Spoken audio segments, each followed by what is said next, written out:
안녕하세요. 신재인의 하루길을 읽는다. 신재인입니다. 네, 50번째 시간인데요. 얼음 사나이의 마지막 이야기 들려드리겠습니다. 남극의 사랑이라고 하는 제목을 제가 붙여보았습니다. 다른 곳, 다른 상황에 있을 때 내가 아는 그 사람이 전혀 다른 사람으로 느껴진 적 혹시 있으신가요? 私と夫は結局南極行きの飛行機に乗り込んだ. 결국 나와 남편은 남극행 비행기에 올랐다. 여행을 중단시킬 만한 이유를 아무리 해도 찾을 수 없었기 때문이다. 남극행 비행기의 조종사와 스튜어디스는 모두 심하다 싶을 정도로 말이 없었다. 나는 창밖의 풍경을 보고 싶었지만 구름이 두껍게 잔뜩 끼어서 아무것도 보이지 않았다. 잠시 후 창문마다 성에가 끼어버렸다. 남편은 줄곧 말없이 책을 읽고 있었다. 나는 이제부터 여행을 떠난다는 흥분이나 기쁨 같은 건 느낄 수 없었다. 그저 하기로 한 일을 어김없이 진행할 뿐이었다. 트랩에서 내려 남극의 대지에 발을 딛는 순간 남편의 몸이 크게 움찔하는 것이 느껴졌다. 눈 깜짝하는 순간보다 짧게 일순간의 반절도 안 되는 사이였기 때문에 아무도 그걸 눈치채지 못했고 남편은 얼굴에 털끝만큼의 변화도 보이지 않았으나 나는 그 순간을 놓치지 않았다. 남편의 몸속에서 뭔가가 격렬하게 그러나 은밀히 흔들렸던 것이다. 나는 가만히 남편의 옆 얼굴을 바라보았다. 그는 그 자리에 멈춰서서 하늘을 올려다보고 자신의 손을 들여다보더니 크게 숨을 내쉬었다. 그리고 내 얼굴을 보며 빙그레 웃었다. 이곳이 당신이 오고 싶어 했던 땅인가? 하고 그는 말했다. 그래 하고 나는 말했다. 어느 정도 예상하긴 했지만 그래도 남극은 모든 예상을 넘어서 아주 적막한 땅이었다. 그곳에는 사람도 거의 살고 있지 않았다. 거기에는 특징 없는 작은 마을 하나가 덩그러니 있을 뿐이었다. 마을에는 역시 아무 특징 없는 작은 호텔이 하나 있었다. 남극은 관광지가 아닌 것이다. 거기에는 펭귄조차 없었다. 오로라도 보이지 않았다. 나는 어쩌다 한두 명 지나가는 사람들에게 어디로 가야 펭귄을 볼 수 있는지 물어보았다. 그러나 사람들은 말없이 고개를 저을 뿐이었다. 그들에게는 내 말이 통하지 않는 것이었다. 그래서 나는 종이에 펭귄을 그려서 보여주었다. 그래도 역시 그들의 반응은 변함이 없었다. 私は孤独だった. 나는 고독했다. 마을에서 한 발자국 벗어나면 거기에는 온통 얼음뿐이었다. 나무도 없고 꽃도 없고 강도, 연못도 아무것도 없었다. 어딜 가든 보이는 것은 얼음뿐이었다. 어디까지나 얼음의 황야가 이어져 있었다. 하지만 남편은 하얀 숨을 내쉬며 손가락에 서리가 낀 채 고드름 같은 눈으로 먼 곳을 노려보면서 이곳저곳 여러 장소를 지칠 줄도 모르고 정력적으로 돌아다녔다.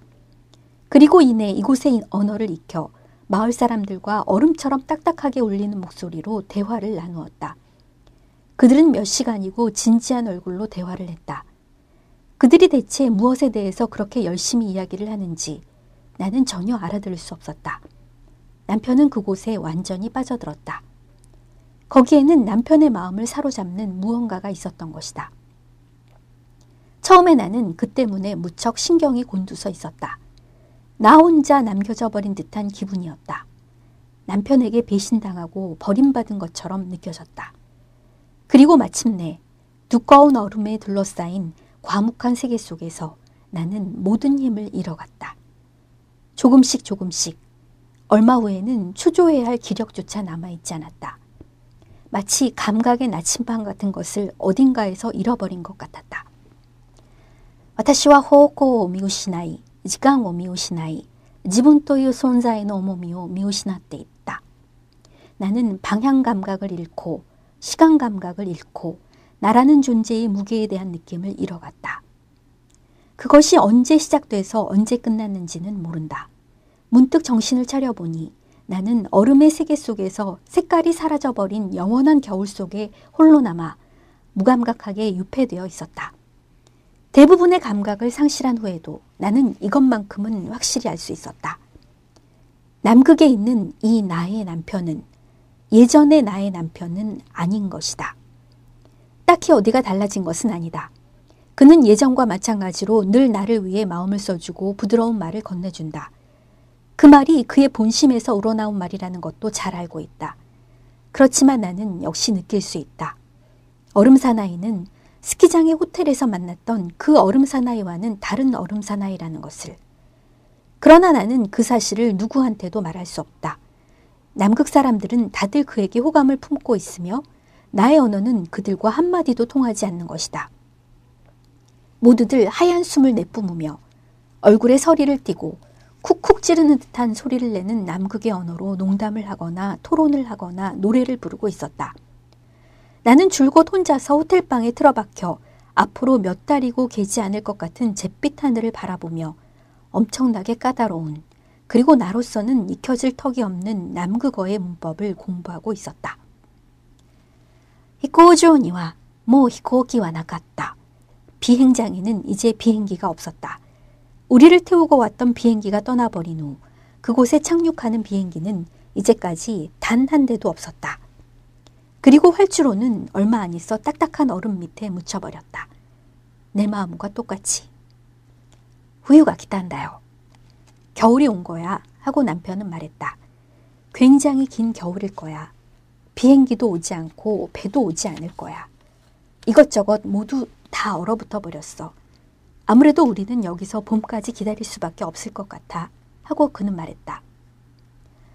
내가 임신했다는 걸 알게 된 것은 남극에 온 지 3개월이 지난 무렵이었다. 나는 알고 있었다. 내가 낳을 아이는 또 하나의 작은 얼음 사나이라는 것을. 내 자궁은 얼어붙었고 양수에는 살얼음이 끼어 있었다. 나는 그 냉기를 뱃속으로 느낄 수 있었다. 나는 알고 있었다. 그 아이는 아버지와 마찬가지로 고드름 같은 눈을 하고 손가락에는 서리가 끼어 있을 것이다. 그리고 또한 나는 알고 있었다. 새로운 우리 가족이 남극 바깥으로 나가는 일은 2번 다시 없을 거라는 것을. 영원한 과거가, 그 헤아릴 수 없는 무게가 우리의 발목을 꽉 올가매고 있었다. 그리고 우리는 이제 그 덫을 뿌리칠 수 없게 된 것이다. 이만 와타시니와 호톤도 코코로というものが残されていない. 지금 내게는 마음이라는 것이 거의 남아있지 않다. 내 온기는 아주 멀리 사라져버렸다. 때때로 나는 그 온기조차 잊어버린다. 그러나 아직 어쨌든 울 수는 있다. 나는 이제 정말로 외톨이다. 이 세계의 그 누구보다도 고독한 차디찬 곳에 남겨진 것이다. 내가 울면 얼음 사나이는 내 뺨에 입을 맞춘다. 그러면 내 눈물은 얼음으로 변한다. 그러면 그는 그 눈물의 얼음을 손으로 떼어내어 혀 위에 올려놓는다. 저 말이야, 난 당신을 사랑해 하고 그는 말한다. 그것은 거짓말이 아니다. 그건 잘 알고 있다. 얼음 사나이는 나를 사랑하고 있다. 하지만 어디서인지 불어닥친 바람이 하얗게 얼어붙은 그의 말을 과거로 계속 날려버린다. 와타시와 나크. 나는 운다. 얼음 눈물이 계속 뚝뚝 떨어진다. 머나먼 남극의 얼음 집안에서.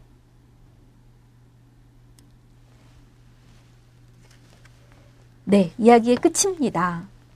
도대체 무슨 이야기인 걸까요? 읽어도 알 수가 없네요. 다만 한 가지 저는 이런 걸 느꼈는데요.